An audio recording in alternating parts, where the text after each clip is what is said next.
ABC Actu. ABC Actu, c'est l'essentiel de l'information. ABC Actu, c'est la politique, l'économie, le social, la culture, la religion, la science, la technologie, le développement et les divers. ABC Actu, l'essentiel de l'information pour vous, FM Prêt.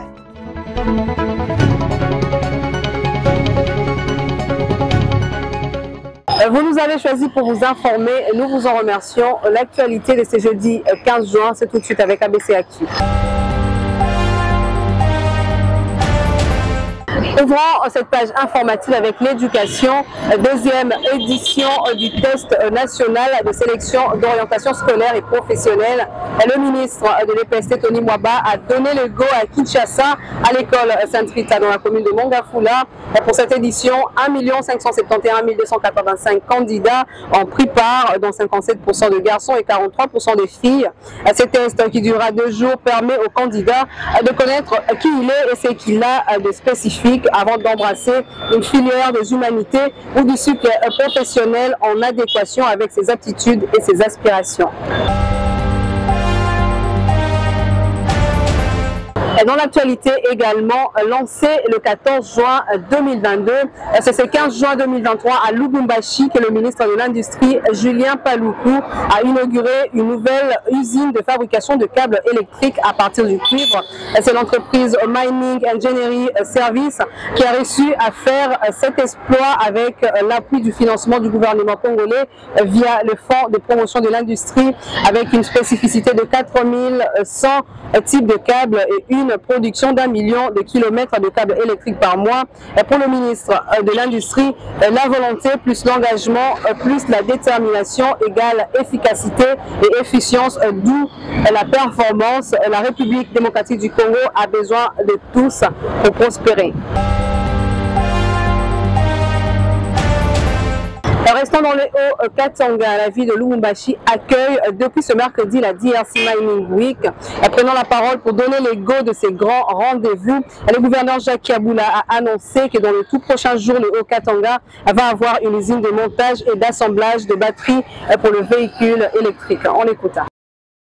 Sur la transition énergétique, la DRC Mining Week offre une grande tribune entre divers acteurs qui interagissent avec les secteurs miniers.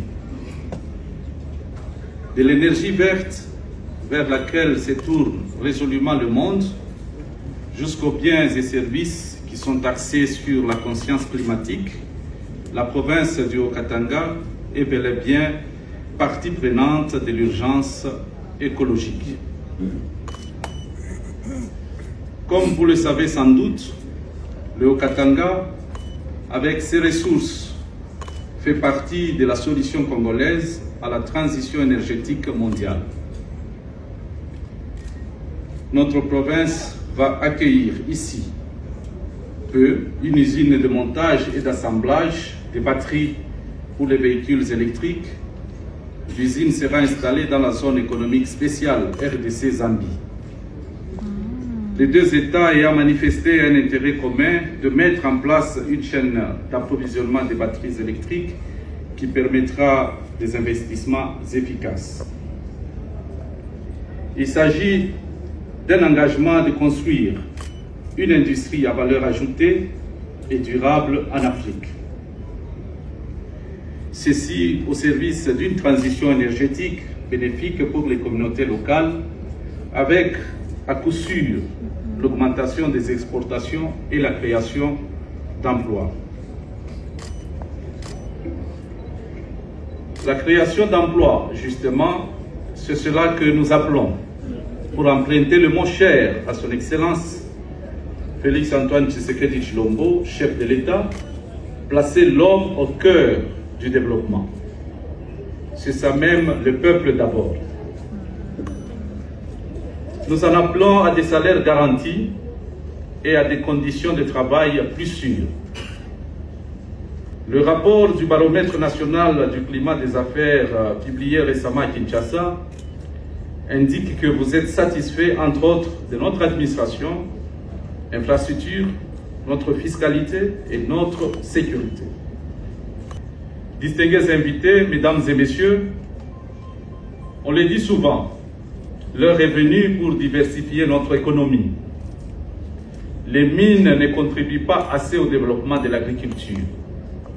C'est ainsi que, face au défi de l'autosuffisance alimentaire, nous devons concevoir les mines comme devant booster d'autres secteurs d'activités économiques qui puissent concourir au développement intégral. Le Haut-Katanga dispose d'un potentiel agricole immense qui peut tirer profit du développement des mines pour s'industrialiser. Le gouvernement provincial du Haut-Katanga encourage et soutient toute initiative dans ces secteurs d'avenir. Je suis heureux que vous soyez venus. DRC Mining Week, on en parle encore dans ce journal. La distribution de sacs aux couleurs LGBT le mercredi à Lubumbashi par les organisateurs de ces forums n'a pas été appréciée par le Louchois. Ce jeudi matin, un sit-in a eu lieu en signe de protestation. Une démarche qui a abouti au retrait de sacs ayant les insignes LGBT à la grande satisfaction des manifestants. Regardez. Kuku événement moi kuna pita pa hotel yetu ya Karavia Grand Hotel anasema ile mkusanyiko inabeba bale baneta ba homosexuel shie bakatange tunakatala ile pratique ya buloji mukatanga tunakatala ile pratique ya buloji mu Lubumbashi tunasema kiltiri yetu mwanaume na mwanaume mwanamke na mwanamke abasta kuyala babibi na bwana hata siku moja. Huku kwetu kilitira bakatange ni mwanamke na mwanaume beko mkuple.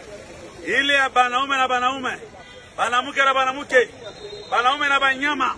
Shie tunakuwa kusema no. Tunaweka en garde wale ba organisateur ya hii michezo. Tunasema ikwe mara yabo ya mwisho. Leo ni mise en garde. Kesho tutashuka population yote ya Katanga umu na kwenda kubafukusha. Plus promu la promotion de l'homosexualité, c'est-à-dire en tant qu'intellectuel, en tant que jeune, nous savons comprendre comment la promotion de cette pratique satanique se fait par des signes, c'est-à-dire la Bible ne cesse de le dire que mon peuple périt par manque de connaissances. Le fait de ne pas connaître quelque chose, on laisse passer. C'est ce qui fait que vous voyez beaucoup de signaux qu'on a placés depuis hier dans les stands, y compris les cadeaux qu'on offre aux gens, c'est la marque de la promotion de l'homosexualité. Et nous qui avons compris ça, avons dit non, pas question de cette pratique. Et la seule raison qui nous amène ici est celle de venir montrer à tous ces gens qui viennent d'ailleurs qu'ici à Lubumbashi, nous sommes dans une ville où nous apprenons à connaître Dieu. C'est Dieu qui doit régner dans cette ville pour son développement. Si nous arrivons à copier les mentalités des Occidentaux, les mentalités de l'extérieur, pour éduquer ça, nos jeunes qui sont en train de monter, je crois que c'est la perdition. Et Dieu va nous punir sévèrement. Parce qu'ils étaient sur la voie, ils n'ont pas cassé et ils ont été accompagnés par la police. Et ce que nous devons reconnaître aussi, DRC Mining, c'est l'activité pour la promotion des miniers. Et ils ne sont pas ici pour la promotion des gays. Ils ont reconnu qu'ils ne sont pas ici pour la promotion des gays. Et tout ce que les gens ont utilisé, la distribution des sacs, ils ont retiré tous les sacs. Ils ont vraiment retiré les sacs. Et comme le mouvement veut attester, nous pouvons vérifier avec le mouvement citoyen, nous pouvons descendre, vous allez voir. Et ils ont présenté les excuses officiellement devant écran. Donc nous saluons leur humilité. Ils ont reconnu et ils ont présenté des excuses. De l'autre côté, nous remercions la police et de l'autre côté, le mouvement citoyen. Ça démontre que ce sont des responsables et que nous pouvons, nous en tant que gouvernement, nous pouvons compter sur le mouvement citoyen qui n'a rien de politique, pas d'appartenance politique. C'est tous les Katangais, c'est tous les jeunes réunis. Alors sur ce point, je les remercie pour leur... Passons à un autre registre à présent, processus électoral. La CENI informe le parti et regroupement politique que la tenue du cadre de concertation prévu ce vendredi 16 juin aura lieu à la salle de conférence du ministère des Affaires étrangères et non plus au Palais du Peuple comme annoncé auparavant. Porte à la connaissance de l'opinion publique que conformément à son calendrier électoral publié le 26 novembre 2022, l'opération de réception et de traitement des candidatures à la députation nationale commence le 26 juin 2023 sur l'ensemble du territoire national. Il est aisé d'observer que le processus électoral devant conduire au scrutin de décembre 2023 est à une phase cruciale et en réalité dans la dernière ligne droite pour l'organisation effective des échéances électorales, aussi bien dans le respect des principes démocratiques que dans le respect des délais constitutionnels.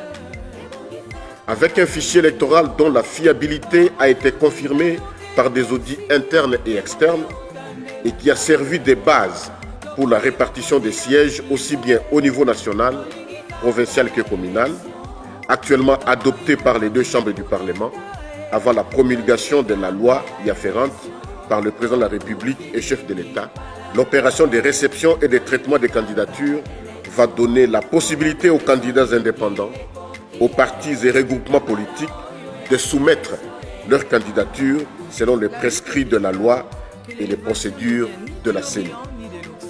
Ainsi, conformément aux bonnes pratiques usuelles, la CENI organise 2 cadres de concertation avec respectivement les partis et regroupements politiques pour ce vendredi 16 juin 2023 et les organisations de la société civile pour le samedi 17 juin 2023. Les 2 plateformes de consultation et d'information entre la CENI et les parties prenantes au processus électoral se tiendront dans la salle de spectacle du Palais du Peuple aux dates indiquées. Elles traiteront essentiellement et entre autres des modalités et conditions à remplir par les candidats, les partis et les groupements politiques, ainsi que de l'implication des femmes et des jeunes. Les mandataires des partis et des groupements politiques et ceux de la société civile sont vivement et cordialement invités à retirer les invitations au siège de la CENI 6 au numéro 4471 du boulevard du 30 juin dans la commune de la Gombe ce jeudi 15 juin 2023 de 9h à 17h. Cordialement. Vous ne serez pas envoyé à Kanyama KCC, vous allez faire la prison à Boulouo et Angenga. Telle a été la réponse de Peter Kazadi, ministre de l'Intérieur, aux délinquants lors de la présentation des Kuluna au stade de Martyrs à Kinshasa. Regardez. L'insécurité dans la capitale et partout en RDC, une des préoccupations majeures de Maître Peter Kazadi Kankonde, vice-premier ministre, ministre de l'Intérieur, Sécurité, Affaires coutumières. C'est dans ces cadres qu'il a eu à instruire la police à mener des opérations contre le banditisme urbain, dit phénomène Kuluna. C'est mardi 13 juin dans ces stades de martyrs. Près de 1237 chefs d'écurie de malfrats lui ont été présentés par le commissariat provincial de la police en présence du gouverneur de province et de quelques bourgmestres de la capitale. Il est à préciser que les unités du commissariat provincial de la police ville de Kinshasa ont mené avec les moyens de bord ces opérations et réussi à mettre hors d'état de nuire 1237 Kuluna. À cet effet, le vice-premier ministre ayant en charge la sécurité s'est voulu intransigeant. Maître Peter Kazadi n'hésite pas à promettre des sanctions sévères. Déclarer guerre contre Baye Nyonso, Bazali Kosala guerre, na paisible citoyen qui non. On va vous traiter durement. Nos avocats vont requérir bakosenga ba peine oyo ya likolo pour que epesa exemple na ba oyo baninga na bino batikali baza ko continuer ko bomba ba boy baboy mbalo e kozalaka police muteko traquer binote même l'armée commandant suprême a sa pesinga instruction je vous informe armée na la police bakosangana pona koluka kulu na bisika nyonso azali kosala boloko na kata ya Kinshasa te boloko na bino Bogosala ngona Angenga bakotinda bino pe na Kanyama KCC po kati na bino ebele bazala ikuna bakimi bazongi awo bokokende lisusu kuna te Kanyama KCC ezali esika ya babandi te ezali esika ya bakriminel te bakotinda bino na Angenga Bulo Luzumu nde bisika bino bokokende kosala boloko. Plus question de voir de jeunes désœuvrer les longs de boulevards au centre-ville, une des mesures prises par le patron de la territoriale pour prévenir l'insécurité à Kinshasa.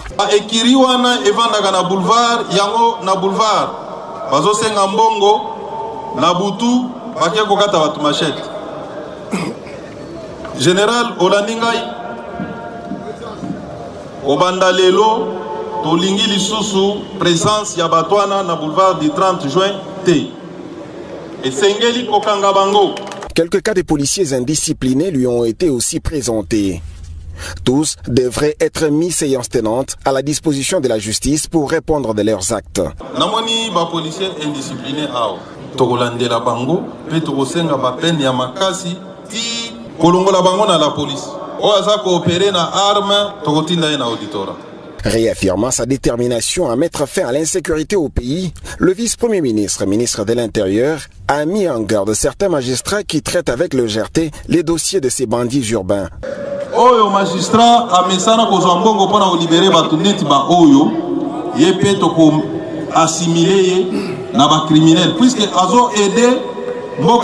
En outre, Maître Peter Kazadi n'a pas cessé de réitérer sa demande à la population de dénoncer ces inciviques qui essayent de se cacher à ses côtés.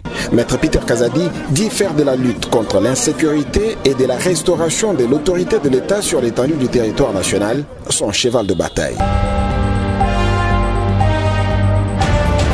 Et dans les registres santé à présent, la couverture santé universelle, l'un des programmes phares du chef de l'État, était au centre des échanges ce 14 juin à l'université de Kinshasa entre étudiants et professeurs face à l'équipe du ministère de la Santé avec à sa tête le docteur Samuel Roger Kamba, ministre des tutelles. Regardez.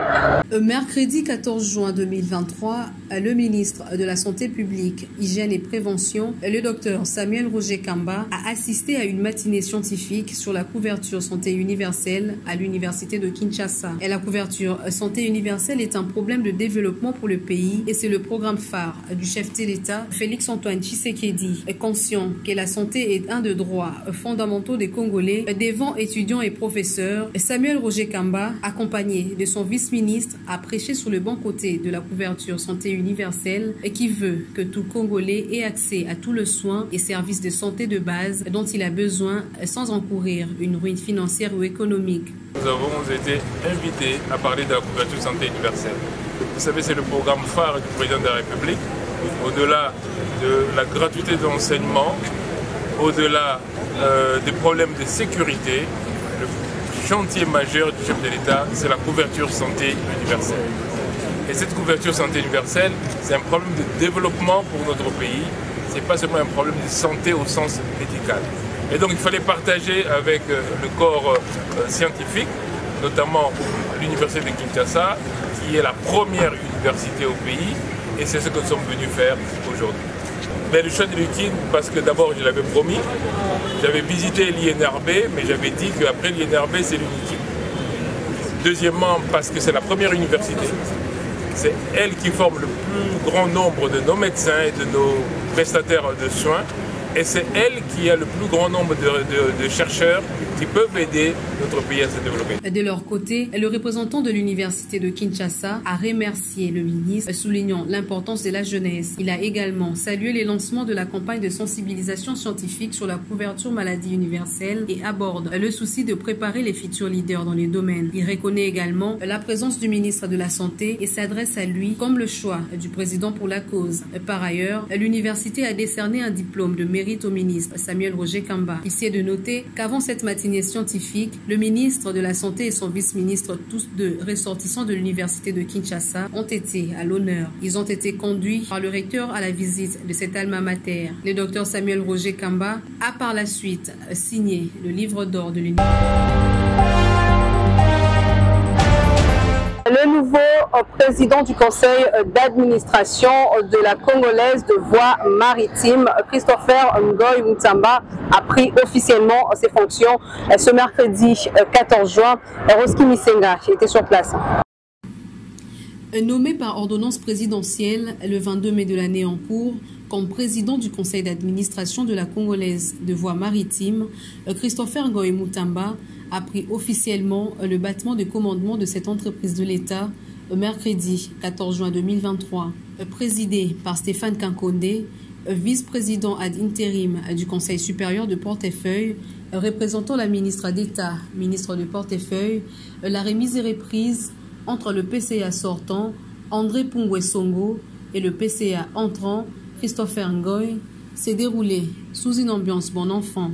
Tout a débuté par le mot du représentant du ministre, lecture de l'ordonnance ainsi que de la notification sanctionnée par la lecture du procès verbal de la remise et reprise. Générale d'une entreprise du portefeuille de l'État dénommée la Congolaise des voies maritimes en sigle CVM. Monsieur Ngoy Moutamba. Merci pour votre attention. Président du conseil d'administration.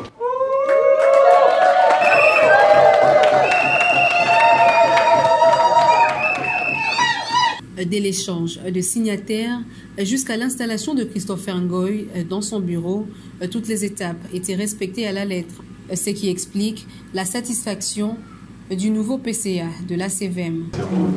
Au président de la République, son Excellence Félix Antoine Tshisekedi, à Madame la ministre du portefeuille, à toute l'équipe qui a supervisé la cérémonie de ce jour, et pour terminer, à l'équipe sortante. À l'équipe sortante, je voudrais dire que nos portes restent ouvertes. Après 6 années d'exercice, vous avez certainement acquis une expertise qui ne peut pas être négligée.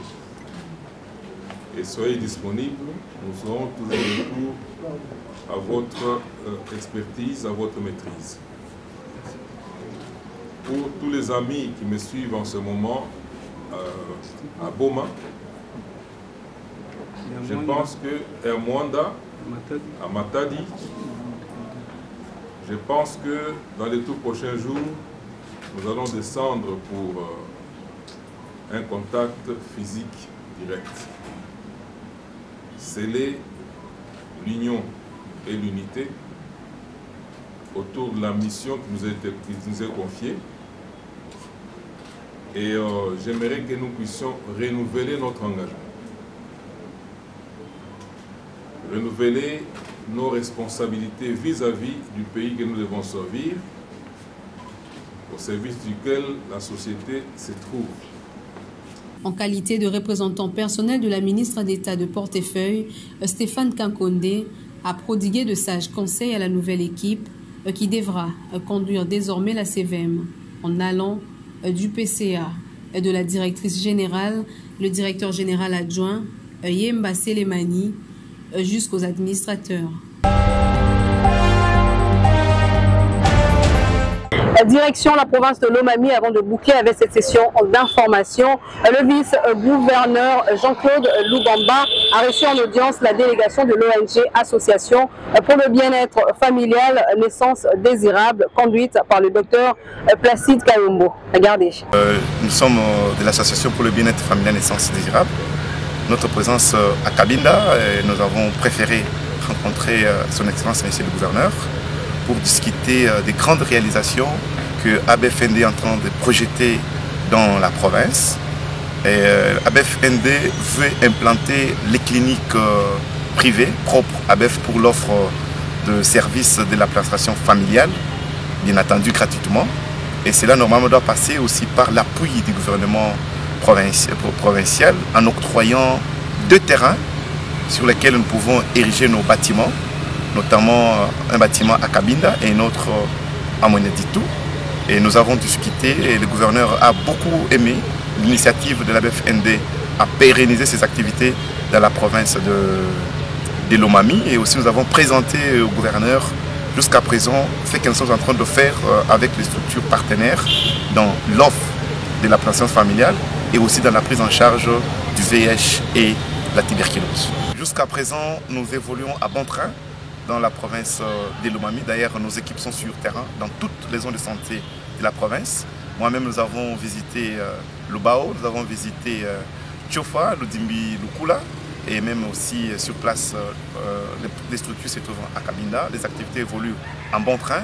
Tous les malades vivant avec le VIH en province sont très stables parce qu'ils ont chacun les traitements au moment opportun et en quantité suffisante. Nous pouvons dire que jusqu'à présent, c'est la réussite pour la mise en œuvre de ces activités en province de Lomami. Pas de rupture en stock ces derniers temps? Pas de rupture en stock, surtout en ARV, que nous militons beaucoup. Nous-mêmes, nous déployons beaucoup d'efforts pour qu'à chaque fois qu'il y a besoin, même à Luba ou même à Kalonda Est, nous avons la CEDER qui nous facilite cette tâche.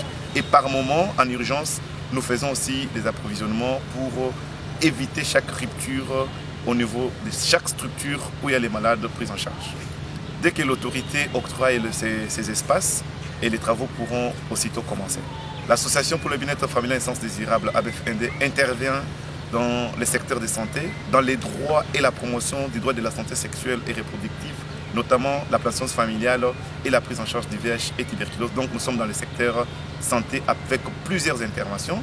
Nous avons même tout à l'heure, dans le temps passé, le passé le plus récent bien entendu, nous avons appuyé la mise en œuvre la distribution des campagnes des moustiquaires imprégnés d'insecticides à longue action, le VIH, la tuberculose, la planification familiale.